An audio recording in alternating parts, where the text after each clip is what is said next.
সর্বকালের সর্বযুগের সর্বশ্রেষ্ঠ মহামানব বিশ্বনবী মুহাম্মদুর রাসূলুল্লাহ সাল্লাল্লাহু আলাইহি ওয়াসাল্লাম। সম্মানিত মুসলিম, আল্লাহ রাব্বুল আলামিন মুসলমান জাতিকে বিভিন্ন রাজ নিয়ামতের মাধ্যমে ভূষিত করেছেন এবং অন্যান্য ধর্মাবলম্বী মানুষদের উপর মুসলমানদেরকে শ্রেষ্ঠত্ব দিয়েছেন। মুসলমানদের কাজ কর্ম পদ্ধতিগুলো আল্লাহ তাআলার কাছে গ্রহণযোগ্য বলে ঘোষণা করেছেন। তার কয়েকটি কারণ আছে। এর মধ্যে আল্লাহ রাব্বুল আলামিন আমাদেরকে সারা নবীদের সর্দার ফাতিমুল আমিন মুহাম্মদুর রাসূলুল্লাহ সাল্লাল্লাহু আলাইহি ওয়াসাল্লামকে আমাদের ধর্মের প্রবর্তক বানিয়েছেন এবং তার উপর নাযিলকৃত কিতাব সব আসমানি কিতাবের মধ্যে শ্রেষ্ঠ, এমনকি পৃথিবীর মধ্যে যত লেখক কিতাব দেখবে তার মধ্যে শ্রেষ্ঠ স্বয়ং লৌহে মাহফুজ থেকে নাযিলকৃত কিতাব আল্লাহ তাআলার কালাম, যে কিতাব সেটা হলো কোরআনুল কারীম। এই কোরআন আমাদেরকে সামনে দিয়েছেন যাতে আমাদের জীবনে, ব্যক্তিগত জীবনে, পারিবারিক জীবনে, সামাজিক জীবনে, রাষ্ট্রীয় জীবনে যেন আমরা পরিশুদ্ধি আনতে পারি। পাশাপাশি এই কিতাবের মাধ্যমে আল্লাহ তাআলা অসংখ্য অগণিত বিভিন্ন রকমের উপদেশ নসিহত দিয়েছেন যাতে আমরা আমাদের জীবনটাকে ক্ষতির সম্মুখীন না হয়ে সহজ সরল পথ আল্লাহ তাআলার পছন্দ মোতাবেক নিজেদের জীবন পরিচালনা করি। এই কিতাব শুধু আমল করার জন্য নয়, পাঠ করার জন্য। যদি আমরা এই কিতাব নিত্য নতুন দিন রাত আমাদের কাজ কর্মের ফাঁকে ফাঁকে তিলাওয়াত করি, তাহলে আমাদের আমলনামা সওয়াবের মাধ্যমে ভারী হবে, আমাদের নিজের জীবনে আত্মার পরিশুদ্ধি হবে এবং পাশাপাশি আমাদের সুকুন, শান্তি, নিরাপত্তা রব্বুল আলামিন দিবেন। এই কিতাব নাযিল হয়েছিল 1400 বছর আগে হেরা গুহার পর্বতে রাসূল সাল্লাল্লাহু আলাইহি ওয়াসাল্লামের উপর রমজান মাসে। আমরা কয়েকদিন পরে এই মাহে রমজানের আবাস পাচ্ছি। আগামী শুক্রবার শবে বরাত সম্ভবত, এরপরে 15 দিন পরে আমরা রমজানে পরিণত হয়েছি। এই রমজানের মাধ্যমে আমাদের জীবনের মোড় ফিরে নেওয়ার একটা উত্তম সুযোগ। এই রমজানের মাধ্যমে আমাদের আমলনামা সওয়াবের মাধ্যমে ভারী করার একটা সুযোগ। এই রমজানের মাধ্যমে আমাদের পূর্বে ঘটিত যত গুনাহ, পাপাচার, অবাধ্যতা, নাফরমানি ছিল সেগুলো মাফ করার একটা সুযোগ। এই রমজানের মাধ্যমে আল্লাহ রাব্বুল আলামিনকে রাজি সন্তুষ্ট করার একটা উত্তম সুযোগ। এই রমজানের মাধ্যমে জাহান্নাম থেকে নিজেদের নাম কাটে জান্নাতীদের অন্তর্ভুক্ত হওয়ার একটা মাধ্যম।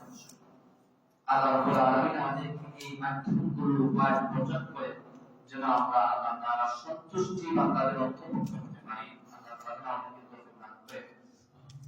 আজকে আমরা এই কোরআন পাঠ করা, শুধুমাত্র যারা পাঠ করবে তাদের কি ফজিলত রয়েছে কয়েকটা কথা আমাদের সম্মুখে উপস্থাপন করব। এক নম্বর, যে সমস্ত মানুষেরা কোরআন তিলাওয়াত করবে, আবৃত্তি করবে, পাঠ করবে, তাদের প্রতিদান আল্লাহ তাআলা দিবেন। তাদের মর্যাদা বৃদ্ধি আল্লাহ তাআলা দুনিয়া এবং আখিরাতের মধ্যে বেশি করে দিবেন। সূরা ফাতিহার 33 নম্বর আয়াতে আল্লাহ বলেন, ইন্নাল্লাযীনা ইয়াতলুনা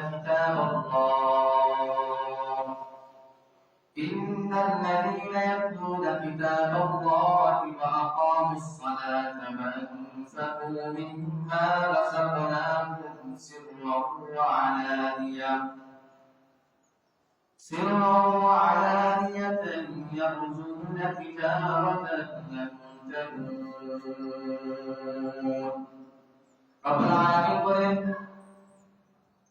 আমার তিলাওয়াতকৃত অর্থাৎ নাযিলকৃত কোরআন যে সমস্ত বান্দারা আমার বান্দারা কোরআন তিলাওয়াত করবে, সহিষ্ণুভাবে পূর্ণ শর্ত মোতাবেক যারা কোরআন তিলাওয়াত করবে, পাশাপাশি ওয়া আকামুস সালাতা নামাজ প্রতিষ্ঠা করবে, 3 নম্বর ওয়া আনফাকু মিম্মা রাযাকনাহুম সিররা, আমার দেয়া রিজিক থেকে, জমিনের হালাল সম্পদ উপার্জন থেকে তারা দিনটা শয়নে মনে মানুষের প্রকাশ্যে অন্তরে দান করে থাকে।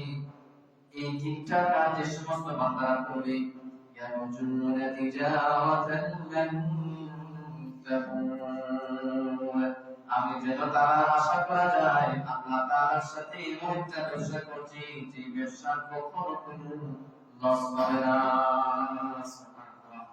অর্থাৎ আল্লাহ তাআলা আমাদেরকে আয়াতের মাধ্যমে শিক্ষা দিচ্ছেন। প্রথমে আল্লাহ তাআলা নাযিলকৃত কিতাব অর্থাৎ কোরআনকে তেলাওয়াত করার জন্য তাকে দিয়েছেন, যাতে আমরা কোরআন তেলাওয়াত করি, পাশাপাশি নামাজ প্রতিষ্ঠা করি। এরপরে 3 নাম্বার, আমাদের যে সম্পদ, খাওয়া বেশি টাকা কম টাকা মধ্যম ধরনের যা যতটুকু আছে তৌফিক আল্লাহ প্রকাশ্যে দান করি, গোপনে দান করি।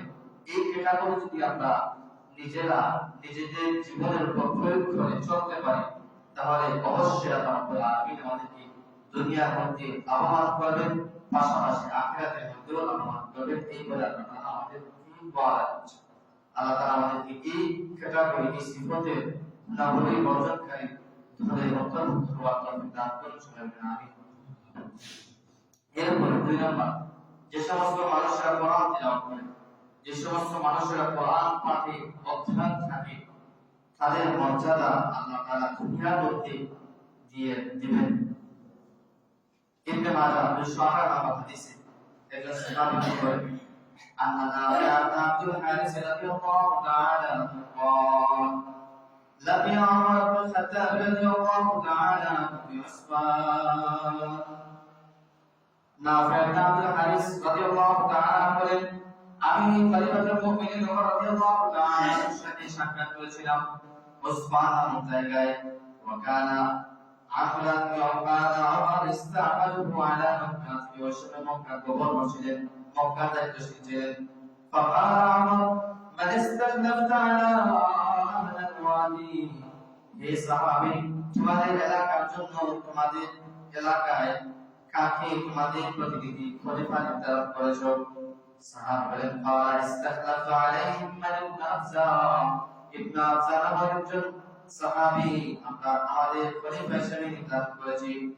ক্বালা আমর ওয়া মান ইবনে আফজার, যেহেতু এই ইবনে আফজার নামক সাহাবী মানুষের কাছে অপরিচিত ব্যক্তি ছিলেন, মানুষের কাছে তেমন মশহুর ছিলেন না, সেজন্য ওমর রাদিয়াল্লাহু তাআলা তাকে ছিলেন না, এজন্য বলেন ইবনে আফজারকে। ক্বালা রাজুলুন মিন মাওয়ালিনা, ওই সাহাবী বলেন তিনি আমাদের কৃতদাস।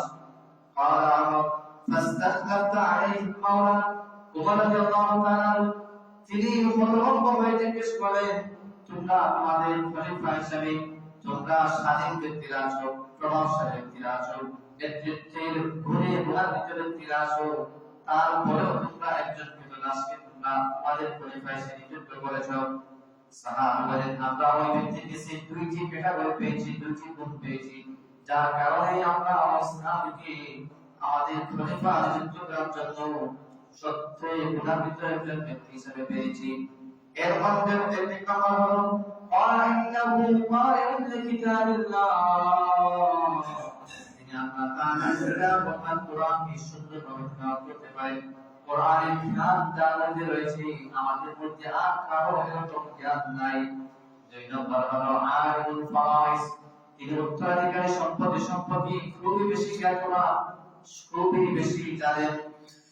এরপরে রাসূল সাল্লাল্লাহু আলাইহি ওয়াসাল্লামের সাহাবা বলেন, এরপরে ওমর রাদিয়াল্লাহু তাআলা তাদের এই সিদ্ধান্তে খুবই খুশি হয়ে তাদের এই সিদ্ধান্তকে বাহবা তাদেরকে ধন্যবাদ দিলেন। এরপরে তিনি বলেন, قال عمر أما إن نبيكم صلى الله عليه وسلم, আমি কি তোমাদেরকে একটি কথা এই ব্যাপারে রাসূল সাল্লাল্লাহু আলাইহি ওয়াসাল্লামের মুখস্থ বাণী থেকে শোনাবো কিনা? সাহাবা বলেন, হ্যাঁ হে আমিরুল মুমিনিন, আমাদেরকে শোনাও। قال رسول الله صلى الله عليه وسلم إن الله يرفع بهذا الكتاب أقواما, আল্লাহ তাআলা এই কোরআনের মাধ্যমে যে সম্প্রদায় কোরআনের সাথে লেগে থাকে, কোরআনের সম্মান করে, কোরআন পাঠে নিজেদেরকে সচেষ্ট রাখে, আল্লাহ রাব্বুল আলামিন ওই সম্প্রদায়কে দুনিয়ার মধ্যে সম্মানিত করেন। ওয়ায়াদাউ বিহি আখারিন, পক্ষান্তরে যারা কোরআনের অসম্মান করে, কোরআনকে অবহেলা করে কোরআনকে নিজেদের জীবনে প্রয়োগ করে না, তাদেরকে দুনিয়ার মধ্যে লাঞ্ছিত করে আখিরাতের মধ্যে লাঞ্ছিত করবে। আল্লাহ রাসূল সাল্লাল্লাহু আলাইহি ওয়াসাল্লামের সাহাবীদেরকে এখানে ঘটনা বুঝতে পারবা যে তাদের কৃতদাস একজন একেবারে নিম্ন শ্রেণীর মানুষ হওয়া সত্ত্বেও তার কাছে কোরআনের জ্ঞান ছিল, ইলমুল ফারাইজের জ্ঞান ছিল, যার কারণে তাদের এলাকা গভর্নর হিসেবে তারা নিযুক্ত করেছে। কোরআনের ইলম থাকার কারণে কোরআনের সম্মানে তিনি সম্মানিত হয়েছেন। এজন্য আমরা কোরআনের সাথে লেগে থাকার চেষ্টা করব, কোরআন ওয়ালাদের কথা শুনবো, কোরআন ওয়ালাদেরকে ভালোবাসবো, কোরআন নিজে নিজে তিলাওয়াত করার জন্য চেষ্টা করব। যার যতটুকু সক্ষমতা আছে আমরা কোরআন তিলাওয়াত করার জন্য নিজেদেরকে সচেষ্ট রাখবো। আল্লাহ তাআলা আমাদের তৌফিক দান করেন। এরপর আছে ৩ নম্বর, কোরআনের শিক্ষার্থী পৃথিবীর শ্রেষ্ঠ শিক্ষার্থী। রাসূল সাল্লাল্লাহু আলাইহি ওয়াসাল্লাম বলেছেন, যারা কোরআন শিক্ষা করে, কোরআন শিক্ষা দেয়, পৃথিবীর মধ্যে অন্যান্য যত শিক্ষক আছে, যত শিক্ষিত মানুষ আছে, কোরআন অন্যান্য শিক্ষায় যারা শিক্ষা অধ্যয়নরত আছে, তাদের মধ্যে সর্বোচ্চ শিক্ষক যিনি কোরআন শিক্ষা দেন, তাদের মধ্যে সর্বোচ্চ ছাত্র যে কোরআন পাঠে নিজেদেরকে অধ্যয়ন করে। তিরমিজি শরীফের 2909 নম্বর হাদিস, عن علي بن ابي طالب رضي الله تعالى عنه قال قال رسول الله صلى الله عليه وسلم, নবীজি সাহাবী নবীজি জামাতা আলী ইবনে আবি তালিব বলেন, নবীজি সাল্লাল্লাহু আলাইহি ওয়াসাল্লাম বলেন, খায়রুকুম মান তাআল্লামা আল-কুরআন ওয়া আল্লামা, যারা পৃথিবীর মানুষেরা, তোমাদের মধ্যে অনেক মানুষ অনেক শিক্ষায় শিক্ষিত থাকবে, অনেক মানুষ অনেক শিক্ষায় শিক্ষক হবে, অনেক মানুষ অনেক শিক্ষায় নিজেদেরকে সচেষ্ট রাখবে, তবে যারা আমি নবী বলছি, তোমাদের মধ্যে যারা কোরআন শিক্ষা করে, কোরআন শিক্ষা দেয়, তারা হলো পৃথিবীর শ্রেষ্ঠ মানুষ। নবী সাল্লাল্লাহু আলাইহি ওয়াসাল্লাম আখ্যায়িত করেছেন, পৃথিবীর মধ্যে অন্যান্য যত শিক্ষা আছে, যত শিক্ষা পাঠশালা আছে, তার মধ্যে সর্বোত্তম সর্বশ্রেষ্ঠ পাঠশালা হচ্ছে ওই পাঠশালা যে পাঠশালার মধ্যে কোরআন শিক্ষা দেওয়া হয়, যে পাঠশালার মধ্যে কোরআন শিক্ষা দেওয়া হয়। তাই এখান থেকে আমরা বুঝতে পারলাম নবী সাল্লাল্লাহু আলাইহি ওয়াসাল্লাম বাণী থেকে পৃথিবীর মধ্যে অন্যান্য শিক্ষা শিক্ষিত যারা থাকলেও যারা কোরআনের শিক্ষা শিক্ষিত হয়েছে, তাদের সম্মান আল্লাহ তাআলার কাছে, নবীজির কাছে এবং দুনিয়ার মধ্যে যারা জ্ঞানবান আছে তাদের কাছে আলাদা একটা সম্মান রয়েছে। আল্লাহ তাআলা আমাদেরকে কোরআনের শিক্ষক এবং শিক্ষার্থী হিসেবে কবুল করুন, সবাই বলেন আমিন। এরপরে ৪ নম্বর, আমরা যে কোরআন তিলাওয়াত করি, বিসমিল্লাহির রহমানির রহিম পাঠ করি, আলহামদুলিল্লাহ প্রতিদিন নামাজে পাঠ করি, এরপরে সুযোগ পেলে সময় পেলে আমরা কোরআনের তিলাওয়াত করতে থাকি, আমাদের পুরস্কার এই যে তিলাওয়াত করছি আমাদের পুরস্কার কি? নবীজি সাল্লাল্লাহু আলাইহি ওয়াসাল্লাম বলেছেন, এক হরফের 10টা করে নেকি দেওয়া হয়।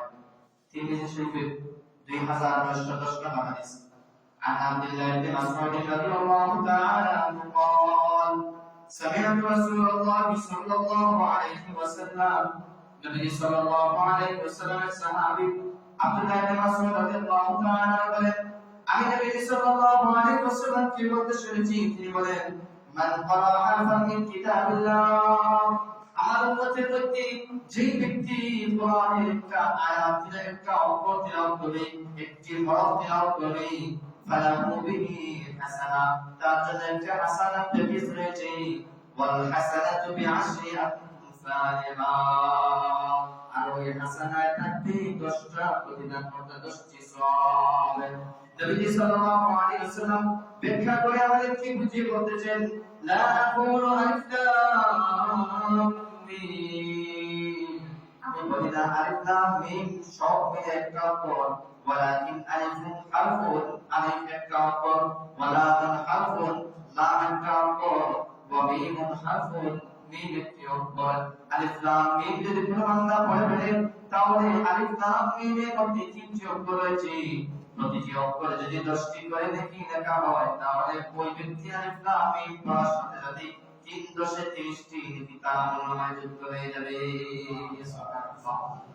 অর্থাৎ রাসূল সাল্লাল্লাহু আলাইহি ওয়াসাল্লাম আমাদেরকে বলেছেন, যে ব্যক্তি কোরআন দেখে দেখে শুদ্ধভাবে পূর্ণ সত্য মোতাবেক তাসবিহ আকারে সর্বোচ্চারণ অক্ষরের উচ্চারণের সঠিক স্থান থেকে তিলাওয়াত করবে তার আমলনামায় প্রতিটি হরফে হরফে 10টি করে সওয়াব আল্লাহ তাআলা তার আমলনামায় লিখে দেবেন। এখন আসুন আমরা যদি কোরআন তিলাওয়াত করি প্রতিদিন, এই যে নামাজ পড়ছি, আতে বসতে পড়ছি, এরপরে অন্যান্য সময় পেলে পড়ছি, এগুলোর সওয়াব আমাদের আমলনামায় রেকর্ড হচ্ছে, আল্লাহ তাআলা লিপিবদ্ধ করে রাখছেন। এই হাদিসের মাধ্যমে আমরা সাক্ষী পেলাম রাসূল সাল্লাল্লাহু আলাইহি ওয়াসাল্লাম আমাদেরকে দোয়া দিয়েছেন। আল্লাহ তাআলা আমাদেরকে দেখে দেখে বিশুদ্ধভাবে কোরআন তেলাওয়াত করার তৌফিক দান করুন, সকলে আমিন। এরপরে আসেন 5 নাম্বার, কোরআন পাঠকের দৃষ্টান্ত মর্যাদা আল্লাহ তাআলার কাছে কতটুকু। রাসূল সাল্লাল্লাহু আলাইহি ওয়াসাল্লাম একটা উদাহরণের মাধ্যমে আমাদেরকে বুঝিয়ে দিয়েছেন। এই হাদিসটি এসেছে বুখারী শরীফের 5427 নম্বর হাদিস। عن ابي موسى الاشعري رضي الله تعالى عنه قال قال رسول الله صلى الله عليه وسلم مثل المؤمن الذي يقرأ القرآن والمؤمن الله تعالى كسي شيخنا في সর্বশ্রেষ্ঠ الذي يقرأ القرآن যে কোরআন তিলাওয়াত করে আল্লাহ কামাতালিল উত্তরতা দৃষ্টান্ত নিষ্পন্দারের মতো রিহামাতুন মিষ্টিবারের পর্যায়ে তার সুবাহে মুখরিত হওয়ার জন্য মানুষের পূর্ণ হয়ে থাকে, তার সুঘ্রাণ চতুর্দিকে ছড়িয়ে আসে বিরকারণ মানুষ তার সুঘ্রাণটা আনন্দ করে গ্রহণ কত আনন্দায়িবুন এবং মিষ্টি মানুষ খাওয়ার জন্য আবির্ভাব হয়ে পড়ে। নবী বলেন প্রথম ক্যাটাগরির মুমিন হলো ওই মুমিন যে কোরআন তিলাওয়াত করে তার উচ্চ আস্থান আল্লাহ তাআলার সর্বোচ্চ। এরপরে 2 নম্বরে বলেন ওয়াল মুমিন আল্লাযীনা ইয়াকরাউল কুরআন, আমাদের মধ্যে মানুষ যে নামাজ পড়ে, রোজা রাখে, অন্যান্য যত আমল আছে সব কিছু করে, কিন্তু কোরআন তিলাওয়াত করতে পারে না। হয়তো কোরআন তিলাওয়াত জানে না, অথবা তার গাফলতি বশত কোরআন তিলাওয়াত করে না। নবী বলেন তার হলো কামরা খেজুরের মতো, খেজুরে যেভাবে কোনো সুগন্ধ নাই, কত আমল করুন খেতে মিষ্টি। প্রথম ক্যাটাগরি মুমিন থেকে 2 নম্বর ক্যাটাগরি মুমিনদের মর্যাদা তার চেয়ে কম।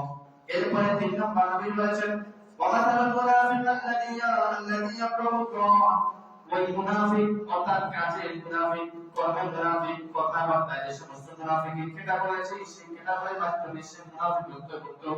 আলিনা আল্লাযী ইয়াকরাউ কুরআন, কিন্তু কোরআন তিলাওয়াত করে, তালুদ্দিতুর রায়হানা, তার রায়হানা ফলের মতো, বেরোহা তাইয়িবুন, রায়হানের যেভাবে সুগন্ধ নেওয়ার মতো অবস্থা, কত আমনা এবং কিন্তু খেতে সুস্বাদু নয়। কিন্তু আল্লাহ তাআলার কাছে ওই মুনাফিক উদাহরণ হলো তার কোরআন তিলাওয়াত করার কারণে সাময়িক শান্তি প্রশান্তি পাবে, কিন্তু তার নাম গ্রহণ করা হবে না। ওই তার উদাহরণ হলো কত আমনা মানুষ যেভাবে রায়হানা ফলকে গ্রহণ করে না, তার আমল নামাটাও আল্লাহ তাআলা গ্রহণ করবে না। এরপরে 4 নম্বর বলেছেন ওয়ামাতাল মুনাফিক আল্লাযীনা ইয়াকরাউল কুরআন, মুনাফিক কাজে করবে কথাবার্তায়, কিন্তু কোরআন তিলাওয়াত করে না। কেমন থাকে দুই হানজালা, আমি বললাম হানজালা ফলের মতো, লাইসা লাহিবুন, হানজালা ফলের মধ্যে যেভাবে কোনো সুঘ্রাণ নাই, কত আমনা মগুন, কিন্তু খেতেও সুস্বাদু নয়। কিন্তু 17 নম্বর মুনাফিক, সে মুনাফিক কিন্তু কোরআন তিলাওয়াত করে না, তার উদাহরণ সেরকম। সুবহানাল্লাহ। অর্থাৎ আল্লাহ তাআলা আমাদের মানুষের মধ্যে যেভাবে দুনিয়ার মধ্যে ক্যাটাগরি আছে, স্পেস আছে, একটা কোম্পানির মধ্যে বিভিন্ন রকমের বিভিন্ন ধারণার মানুষ আছে, ঠিক তেমনিভাবে এই পৃথিবীর মধ্যে আমরা যারা আল্লাহ তাআলা বান্দা আছি তাদেরও এক ক্যাটাগরি আছে। তবে রাসূল সাল্লাল্লাহু আলাইহি ওয়াসাল্লাম বলেছেন ওই মুমিনের সর্বোত্তম অর্থাৎ আল্লাহ তাআলার কাছে উচ্চ মর্যাদাশীল বলে আখ্যায়িত হবে ওই মুমিন যে অন্যান্য যত ইবাদত আছে সব ইবাদত করে পাশাপাশি কোরআন তিলাওয়াত করে, তার মর্যাদা অন্যান্য মুমিনদের মর্যাদা থেকে আরো উচ্চ।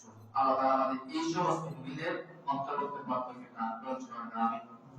এরপরে 6 নম্বর, রাসূল সাল্লাল্লাহু আলাইহি ওয়াসাল্লাম মুখের মাধ্যমে কোরআন ওয়ালাদের সম্মান বুঝান নাই, তিনি কাজে কর্মে কোরআন ওয়ালাদের সম্মান করে দেখিয়ে দিয়েছেন। একটা হাদিস রাসূল সাল্লাল্লাহু আলাইহি ওয়াসাল্লামের সাহাবী থেকে বর্ণিত عن جابر بن عبد الله رضي الله تعالى عنه قال كان النبي صلى الله عليه وسلم يجمع بين الرجلين من قبل أحد من ثوب في ثوب واحد। جابر بن عبد الله رضي الله تعالى عنه বলেন নবী সাল্লাল্লাহু আলাইহি ওয়াসাল্লাম উহুদের ময়দানে যে 70 জন সাহাবায়ে কেরাম শহীদ হয়েছিলেন, তার মধ্যে ওই 70 জন সাহাবীদেরকে দাফন করার জন্য প্রতি 2 জন সাহাবীকে একত্রে করে একটি কাপড়ের মাধ্যমে তাদেরকে দাফন করছেন। নবীজি সাল্লাল্লাহু আলাইহি ওয়াসাল্লাম দাফন করার সময় বলেন, সুম্মা ইয়াকুলু, তিনি বলেন, আইয়ুকুম আকসারু আখদান লিল কুরআন। এক দুইজনকে এক কাপড়ে মুড়িয়ে তাদেরকে দাফন করছেন। তাকে দুজনের মধ্যে কাকে আগে রাখবেন, কবরের মধ্যে কাকে পরে রাখবেন। এজন্য নবী সাল্লাল্লাহু আলাইহি ওয়াসাল্লাম সাধারণ নিয়ম বাইর করলেন, আইয়ুকুম আকসারু আখদান লিল কুরআন। ওই দুইজনের মধ্যে নবী সাল্লাল্লাহু আলাইহি ওয়াসাল্লাম জিজ্ঞেস করেছেন, কে কোরআন সম্পর্কে বেশি অবগত, অর্থাৎ কোরআন সুন্নাহ কার বেশি মুখস্থ, কোরআন কে বেশি তিলাওয়াত করে। ফাযা উশিরা লাহু ইলা আহাদিহিমা, যখন ওই দুইজন সাহাবীর মধ্যে যার দিকে ইশারা করা হতো, আদালাহুম ফিল্লাহ, তাকে কবরের মধ্যে নবীজি নামাতেন। নবীজি সাল্লাল্লাহু আলাইহি ওয়াসাল্লামের সাহাবা, এরপরে নবীজি সাল্লাল্লাহু আলাইহি ওয়াসাল্লাম বলেন, ওয়াকালা আনা শাহীদুন আলা মাউলা ইয়াউমাল কিয়ামাহ, কিয়ামতের দিন যে তারা আল্লাহর রাস্তায় শহীদ হয়েছে, আমি তাদের ব্যাপারে সাক্ষী দিব। সুবহানাল্লাহ। অর্থাৎ রাসূল সাল্লাল্লাহু আলাইহি ওয়াসাল্লাম উহুদের ময়দানে যে 70 জন সাহাবায়ে কেরাম শহীদ হয়েছেন, তাদেরকে দাফন করার জন্য এক কাপড়ে 2 জন সাহাবীকে নিয়োগ করেছেন। প্রথমে কাকে রাখছেন, জিজ্ঞেস করছেন যে কোন ব্যক্তি কোরআন সম্পর্কে বেশি অবগত, ওই ব্যক্তিকে তার কোরআনের সম্মানার্থে আগে রেখেছেন। এর মাধ্যমে বোঝা গেল যে রাসূল সাল্লাল্লাহু আলাইহি ওয়াসাল্লাম স্বয়ং কোরআন ওয়ালাদেরকে ইজ্জত সম্মান করেছেন। আমাদের উচিত হলো এই হাদিসের মাধ্যমে নবীজি সাল্লাল্লাহু আলাইহি ওয়াসাল্লাম শুধুমাত্র হাদিসের মাধ্যমে আমাদেরকে জানান নাই, প্রয়োগ করে দেখিয়েছেন। ঠিক তেমনিভাবে আমরাও কোরআনের হাদিস থেকে শুধু শুনবো না, আমরাও আমল করব। কোরআন ওয়ালাদের কথা শুনবো, কোরআন ওয়ালাদেরকে ভালোবাসবো, কোরআন ওয়ালাদের সাথে ভালো ভালো সুরে কথা বলবো। আমাদের জন্য আল্লাহ তাআলা শিক্ষা বিধান করে শোনাবেন। আমিন। শান কোরআন ওয়ালা আল্লাহর পরিবার, অর্থাৎ এই পৃথিবীতে যে বিশেষ বিশেষ বান্দারা আছেন, তার মধ্যে একটি ক্যাটাগরি ওয়ালা হলো আল্লাহ তাআলা যারা কোরআন বুকে ধারণ করে, কোরআনকে যারা নিজেদের জীবনে প্রয়োগ করে, কোরআনের মধ্য দিয়ে যাদের সময় বের করে, তারা আল্লাহ তাআলার বিশেষ পরিবারে অন্তর্ভুক্ত হয়ে যায়। সুনান ইবনে মাজাহ 215 নম্বর হাদিস। আনাস ইবনে মালিক রাদিয়াল্লাহু তাআলা قال قال رسول الله صلى الله عليه وسلم, নবীজি সাল্লাল্লাহু আলাইহি ওয়াসাল্লাম বলেন, ইন্না লিল্লাহি আমিনা মিনান নাস। হঠাৎ করে সাহাবীদের মধ্যে বলে উঠলেন, আল্লাহ তাআলা আমাদের মধ্যে, মানুষের মধ্যে কিছু সম্প্রদায়, কিছু ক্যাটাগরি, কিছু গুণাবলীর অধিকারী কিছু মানুষ আছে যারা আল্লাহ তাআলার পরিবারের অন্তর্ভুক্ত হয়ে যায়। ক্বালু ইয়া রাসূলুল্লাহ মান হুম, সাহাবায়ে কেরাম জিজ্ঞেস করেন, ওই সমস্ত মানুষ কারা ইয়া রাসূলুল্লাহ যারা আল্লাহ তাআলার পরিবারের মধ্যে অন্তর্ভুক্ত হয়ে যায়, যারা আল্লাহ তাআলার বিশেষায়িত বান্দাদের মধ্যে অন্তর্ভুক্ত হয়ে যায়।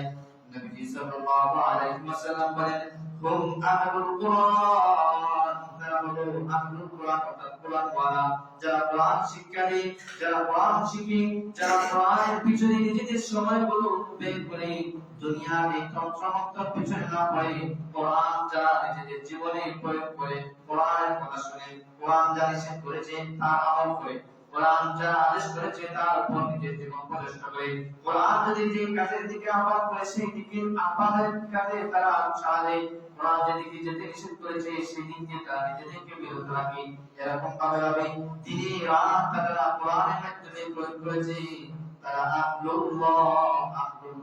আল্লাহ ওয়ালা হয়ে যায়, ওয়া খাসাতার বিশেষ বান্দাদের অন্তর্ভুক্ত হয়ে যায়। অর্থাৎ নবীজি সাল্লাল্লাহু আলাইহি ওয়াসাল্লাম হঠাৎ করে সাহাবায়ে কেরামদেরকে বলছেন যে আল্লাহ তাআলার পরিবারের অন্তর্ভুক্ত কিছু বান্দা আছে, অর্থাৎ আল্লাহ তাআলা নিজে স্বয়ং যাদেরকে আল্লাহ তাআলা সাহায্য করে থাকেন, আল্লাহ তাআলা মায়া করে থাকেন, তাদের অন্তর্ভুক্ত কিছু মানুষ আছে, তোমরা কি জানো? সাহাবায়ে কেরাম বলেন, না ইয়া রাসূলুল্লাহ। তখন নবীজি সাল্লাল্লাহু আলাইহি ওয়াসাল্লাম বলেন, না হলো কুরআন ওয়ালা, আহলুল কুরআন, কুরআন ওয়ালা, তারা আল্লাহ ওয়ালা হয়ে যায়। আল্লাহ তাআলা আমাদেরকে কুরআন ওয়ালা করুন। আমিন। এরপরে আসেন ৮ নাম্বার, এই পৃথিবীতে কিছু মানুষ আছে যাদেরকে সম্মান করলে স্বয়ং আল্লাহ তাআলাকে সম্মান করা হয়। অর্থাৎ এলাকার মধ্যে বাবা অনেক বড় কোটিপতি মানুষ, মানুষ তাকে সম্মান করে, ওই ব্যক্তির ছেলেদেরকেও মানুষ ওই বাবার কারণে সম্মান করে, যাতে তার বাবা একটু সান্নিধ্য পাওয়া যায় বা নিকটবর্তী হওয়া যায়, এজন্য ছেলেদেরকেও ভালোবাসে, তার আত্মীয় স্বজনদেরকেও ভালোবাসে, স্বয়ং ব্যক্তিকে ভালো না বাসে। তো ছেলেদেরকে আত্মীয় স্বজনদেরকে কেন ভালোবাসে? যেন ওই ব্যক্তির সান্নিধ্যটা পাওয়া যায়, মধ্যস্থতা। ঠিক তেমনি আল্লাহ তাআলাকে সরাসরি আমাদের সম্মান করা বা কথা বলা আমাদের ব্যক্তি জুটবে না দুনিয়ার মধ্যে, কিন্তু কিছু মানুষ আল্লাহ তাআলা এই পৃথিবীতে রেখেছেন, যাদের সাথে আমরা কথা বললে স্বয়ং আল্লাহ তাআলার সাথে কথা বলা হবে, যাদেরকে সম্মান করে স্বয়ং আল্লাহ তাআলাকে সম্মান করা হবে, যাদেরকে ভালোবাসে স্বয়ং আল্লাহ তাআলাকে ভালোবাসা নামান্তর হবে। এজন্য রাসূল সাল্লাল্লাহু আলাইহি ওয়াসাল্লাম বলেছেন, সূরা আবদুল 4543 নম্বর হাদিস, عن ابي موسى الاشعري رضي الله تعالى عنه قال قال رسول الله صلى الله عليه وسلم ان من اجلال الله الكرام নবী সাল্লাল্লাহু আলাইহি ওয়াসাল্লাম বলেছেন, এই পৃথিবীর মধ্যে আল্লাহ তাআলাকে যদি তোমরা কেউ সম্মান করতে চাও তাহলে তিন ক্যাটাগরি মানুষকে সম্মান করো।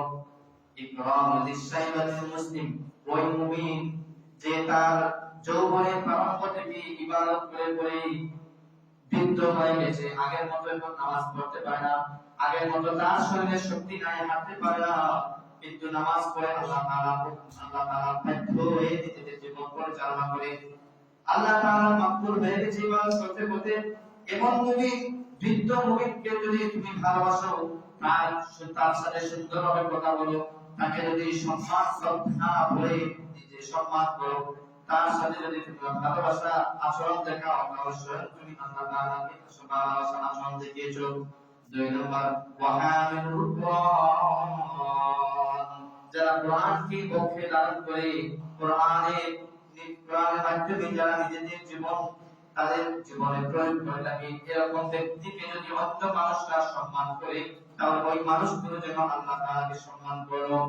এরপরে 3 নাম্বার হলো ওয়াইকরামিস সুলতানিল মুবসির, ওই ন্যায়পরায়ণ বাদশা যারা কোরআন হাদিসের মাধ্যমে খেলাফা ব্যবস্থার মাধ্যমে যাদের জীবন বা রাষ্ট্র পরিচালনা করে, ওই ন্যায়পরায়ণ আল্লাহ তাআলার মাকবুল বান্দা ন্যায়পরায়ণ বাদশাকে যদি কেউ সম্মান করে, সে যেন আল্লাহ তাআলাকে সম্মান করো। সুবহানাল্লাহ। অর্থাৎ এই হাদিসের মাধ্যমে রাসূল সাল্লাল্লাহু আলাইহি ওয়াসাল্লাম আশান্বিত করেছেন যে তোমরা যদি আল্লাহ তাআলাকে সম্মান করতে চাও সরাসরি, তাহলে দুনিয়ার মধ্যে 3 ক্যাটাগরি মানুষ রয়েছে, যাদেরকে সম্মান করে আল্লাহ তাআলাকে সম্মান করা নামান্তর হবে। এক নাম্বার ক্যাটাগরি রাসূল সাল্লাল্লাহু আলাইহি ওয়াসাল্লাম বলেছেন, ওই বৃদ্ধ মুমিন যে প্রতিদিন নামাজ পড়তো, তার যৌবনের শুরু থেকে কোনো গুনাহ কাজ করে নাই, কোনো নামাজ ফাঁকি দেয় নাই, হারামের মাধ্যমে নিজের জীবন পরিচালনা করেছে, হারাম থেকে বেঁচে থেকেছে, যত ফাহিশা অশ্লীলতা বেরোজগার আছে সবকিছু থেকে নিজেকে ফারিক করে আল্লাহ তাআলার আদেশ মোতাবেক নিজের জীবন পরিচালনা করে করে তার জীবন একেবারে শেষ প্রান্তিতে চলে আসে, মৃত্যুর পূর্ব মুহূর্তে চলে আসে। এখন আর আগের মতো নামাজ পড়তে পারে না, এখন আর আল্লাহ তাআলার ইবাদত করতে করতে এখন আর আল্লাহ তাআলার ইবাদত করতে পারে না। এরকম বৃদ্ধ মুমিনকে যদি কেউ সম্মান করে, তাহলে সেজন্য আল্লাহ তাআলাকে সম্মান করার নামান্তর হতে আল্লাহ তাআলাকে সম্মান করা। এরপরে 2 নম্বর রাসূল সাল্লাল্লাহু আলাইহি ওয়াসাল্লাম আমলুল কোরআন, এই আমলুল কোরআনের মধ্যে অনেক ব্যাখ্যা আছে। এখানে কোরআনের হাফিজ হতে পারে, কোরআনের আলিম হতে পারে, কোরআন সম্পর্কে অধিক জ্ঞাত হতে পারে, কোরআনের উপর আমলকারী হতে পারে। এই ক্যাটাগরি ব্যক্তিদেরকে যদি কেউ সম্মান করে, ভালো করে কথা বলে, তাদের সাথে অসদাচরণ না করে, তাদেরকে অসম্মান না করে, তাদের কাজকে সহজভাবে পরিচালনা করার সুযোগ করে দেয়, তাদের কাজে প্রতিবাদ না করে, অর্থাৎ যতটুকু সম্মান করা, যত রাস্তা সম্মান করা আছে সব রাস্তা প্রয়োগ করে, তাহলে সেজন্য আল্লাহ তাআলাকে সম্মান করো। আমাদের সামনে এখন অসংখ্য অগণিত কোরআন ওয়ালা আছে, তাদেরকে সম্মান করা আমাদের দায়িত্ব। যদি আমরা সম্মান করি, তাহলে আল্লাহ তাআলাকে সম্মান করা নামান্তর হবে। নবী সাল্লাল্লাহু আলাইহি ওয়াসাল্লাম বলেছেন, তাই আমরা কোরআন ওয়ালাদেরকে সম্মান করি, কোরআন ওয়ালাদের আমাদের সম্মান করে করে তাদের কাছ থেকে দুনিয়াবি ফায়দা বা আখিরাত ফায়দা নেওয়ার চেষ্টা করি। সামনে আছে রমজান মাস, কোরআন নাযিলের মাস। এই মাসে রাসূল সাল্লাল্লাহু আলাইহি ওয়াসাল্লাম অনেক বা কোরআন তিলাওয়াত করতেন। স্বয়ং জিবরাইল আলাইহিস সালাম রাসূল সাল্লাল্লাহু আলাইহি ওয়াসাল্লামের কাছে এসে কোরআন তিলাওয়াত শোনাতেন এবং তিনি নিজে শুনতেন। রাসূল সাল্লাল্লাহু আলাইহি ওয়াসাল্লাম সাহাবাদেরকে তাকিদ দিতেন কোরআন তিলাওয়াত করার জন্য। আমরা যারা কোরআন তিলাওয়াত জানি আমরা প্রতিদিন কোরআন তিলাওয়াত করব। বেশিরভাগ আমরা মসজিদে রমজান মাসে কোরআন তিলাওয়াত করার চেষ্টা করব। এই কোরআন তিলাওয়াত অনেক ফায়দা আমাদেরকে নিয়ে আসবে। রমজানের মধ্যে অনেক মানুষ ফারিগ থাকে, কাজ থেকে কম থাকে, ব্যস্ততা কম থাকে, এজন্য আমরা বেশি বেশি কোরআন তিলাওয়াত করব। পরিবারের মধ্যে যারা আছে তাদেরকে কোরআন তিলাওয়াত করার সুযোগ করে দেব, তাদেরকে তাগিদ দেব যারা কোরআন তিলাওয়াত করে। যেই ঘরে যেই এলাকার মধ্যে কোরআন তিলাওয়াত হয় আল্লাহ তাআলা ওই এলাকার মধ্যে যত বিপদাপদ আছে সমস্ত বিপদাপদ থেকে আল্লাহ তাআলা তাদেরকে মুক্তি দেন। যেই এলাকার মধ্যে যেই পরিবারের মধ্যে যেই বাড়ির মধ্যে কোরআন তিলাওয়াত হয় আল্লাহ তাআলা ওই বাড়ি ওই এলাকাদের মধ্যে বরকত দেন, পরিবারের মধ্যে বরকত দেন, সন্তানের মধ্যে বরকত দেন, রিজিকের মধ্যে বরকত দেন। হালাল রিজিকের মাধ্যমে তাদেরকে দিনটা যাপন করার তৌফিক দেন। হারাম থেকে তাদেরকে আল্লাহ তাআলা নিজ হাতে বাঁচার তৌফিক আল্লাহ তাআলা দিয়ে দেন। এজন্য আসলে আমরা কোরআন তিলাওয়াত করি, কোরআনের সাথে নিজেদের জীবনকে সম্পর্ক লাগাই, কোরআনের মাধ্যমে আমরা সামনে আসছে কোরআন রমজান মাস উপলক্ষে আমাদের মসজিদগুলোতে কোরআনের তিলাওয়াত হয়, তারাবির সিস্টেম থাকে। যেই এলাকার মধ্যে কোরআনের তিলাওয়াত হয় আল্লাহ তাআলা আমি বলছি যে সম্মান শান্তি আল্লাহ তাআলা দেন। আমরা প্রতিটি মসজিদে একটা খতম তারাবি করার সুযোগ তৈরি করে দেব। রাসূল সাল্লাল্লাহু আলাইহি ওয়াসাল্লাম সাহাবায়ে কেরাম 200 মাইল 300 মাইল থেকে রাসূলের তিলাওয়াত শোনার জন্য, সাহাবায়ে কেরামের তিলাওয়াত শোনার জন্য মানুষ দূর থেকে আসতো। আমাদেরকে আল্লাহ তাআলা সহজ করে দিয়েছেন কোরআন তিলাওয়াত শোনা। আমরা প্রতিটি রমজানে হাবিব সাহেবের পিছনে দাঁড়িয়ে কোরআন তিলাওয়াত সবাই অর্জন করতে পারি। আমরা প্রতি মানুষ এই কোরআন তিলাওয়াতের সুযোগটা হাতছাড়া করব না। প্রতিটি মসজিদ তারাবির ব্যবস্থা করব, আমরা প্রতিটি মসজিদে কোরআন তিলাওয়াত শিক্ষার ব্যবস্থা করব। আমি আশা করব আমাদের এই মসজিদে কোরআন তিলাওয়াতের সুযোগ তৈরি করে দিবেন, কোরআন শিক্ষার সুযোগ তৈরি করে দিবেন। এর মাধ্যমে আল্লাহ তাআলা আমাদের দুনিয়া ও আখিরাতের যত পরীক্ষা আছে সমস্ত পরীক্ষা সহজ করে দিবেন। আল্লাহ তাআলা যেন আমাকে আজকে যে কথাগুলো বলছি সেই কথাগুলো আমল করার তৌফিক দান করুন এবং আপনাদের এই কথাগুলো শোনা এবং আমল করার তৌফিক দান করুন এবং মসজিদ ভিত্তিক যে তারাবি সিস্টেম আছে সেগুলো চালু করা এবং কোরআনের প্রতি প্রেম ভালোবাসা আমাদের ভিতরে সৃষ্টি হওয়ার জন্য আল্লাহ তাআলা তৈরি করে দেন। সেজন্য আমরা সবাই আল্লাহ তাআলার কাছে দোয়া করব এবং সামনে আল্লাহ তাআলা আমাদের এই মহা মহিমান্বিত একটা মাস আমাদেরকে সামনে উপস্থিত করেছেন, যেন আমাদের প্রতিটি মানুষের এই হায়াত যেন আমাদের এই মাসটা পেয়ে যায়। আল্লাহ তাআলা সেই তৌফিক দান করুন এবং পিছনে হাবিব সাহেবের পিছনে 30টি তারাবি 30 পারা হবে কোরআন খতমের মাধ্যমে যেন আমরা তারাবি করতে পারি সেই তৌফিক যেন আল্লাহ তাআলা আমাদের দান করুন। সবাই আমিন। আসসালামু আলাইকুম।